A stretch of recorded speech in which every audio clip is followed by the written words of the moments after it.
sommes une plateforme adaptative, évolutive, c'est-à-dire qu'il essaie de se mettre en réponse à la demande, aux besoins.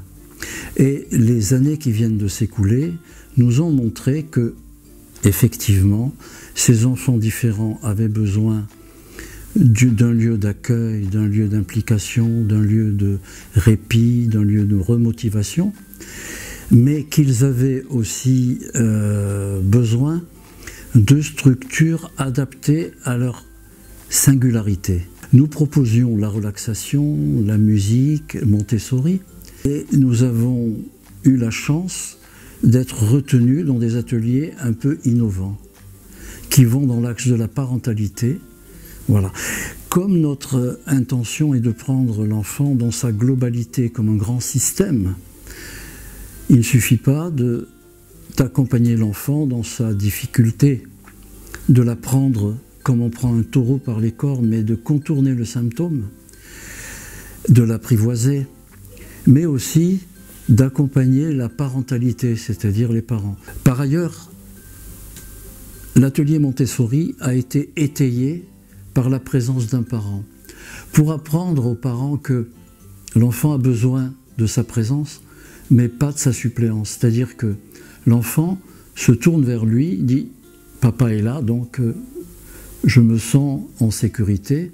Il y a un atelier qui est en ce moment très répandu parce qu'il est développé, ça s'appelle les 3 figures. Nous, on l'appelait les 4 figures.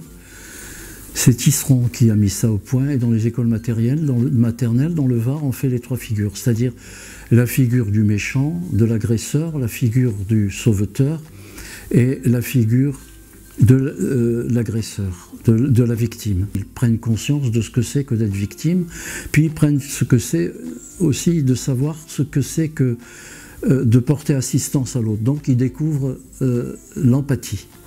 On a un atelier échecs aussi thérapeutique. Pourquoi? Parce que les échecs sont vraiment un lieu qui est attractif pour l'enfant, surtout l'enfant avec un haut potentiel, qui a du mal à faire du lien avec les autres. Et à travers le jeu, ils arrivent à se tutoyer. Et donc on a la chance d'avoir un petit Asperger qui fait son service civique chez nous. Alors la grande nouveauté de la Maison Bleue, c'est la prise en charge des petits autistes non-verbaux.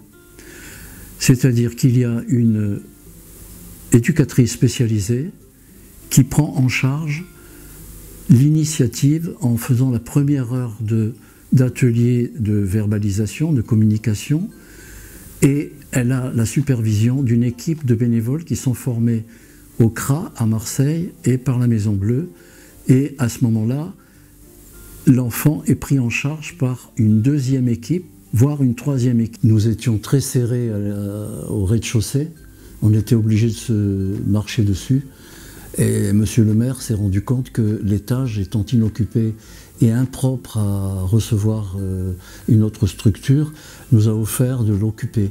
Mais comme le local, les pièces étaient vides, sans aménagement, on a eu le bonheur de recevoir de sa part un équipement qu'il nous a demandé d'avoir. Donc pour nous, c'est le grand luxe, quoi. Je veux dire, c'est inattendu, c'est Noël avant l'heure. Hein. Je veux dire, on n'espérait pas autant, quoi. On se débrouillait avec des caisses en carton, des choses comme ça, tandis que là, on va avoir un matériel adapté. J'en profite pour remercier tous les clubs services, le Kiwanis, le Lyons, les compagnons d'Escoffier, les marcheurs de Sanary et Moa, qui est partenaire avec nous, qui nous a beaucoup aidés. Donc un grand merci à tout cela. Maintenant, ce qu'on espère, c'est de professionnaliser un peu plus. On a 4 psychologues, on a 2 psychomotriciennes qu'on a acquis cette année, et puis on a une éducatrice spécialisée. Et alors aussi, Attrape-Rêve, qui est une association miracle. Je veux dire, elle nous a fourni tout le matériel et l'aménagement de la pièce multisensorielle. C'était un lieu qui était vraiment impropre à recevoir, et là, grâce à ça, tout est équipé. Donc ce couple qui dirige Attrape-Rêve, je lui en suis reconnaissant et encore plus reconnaissant.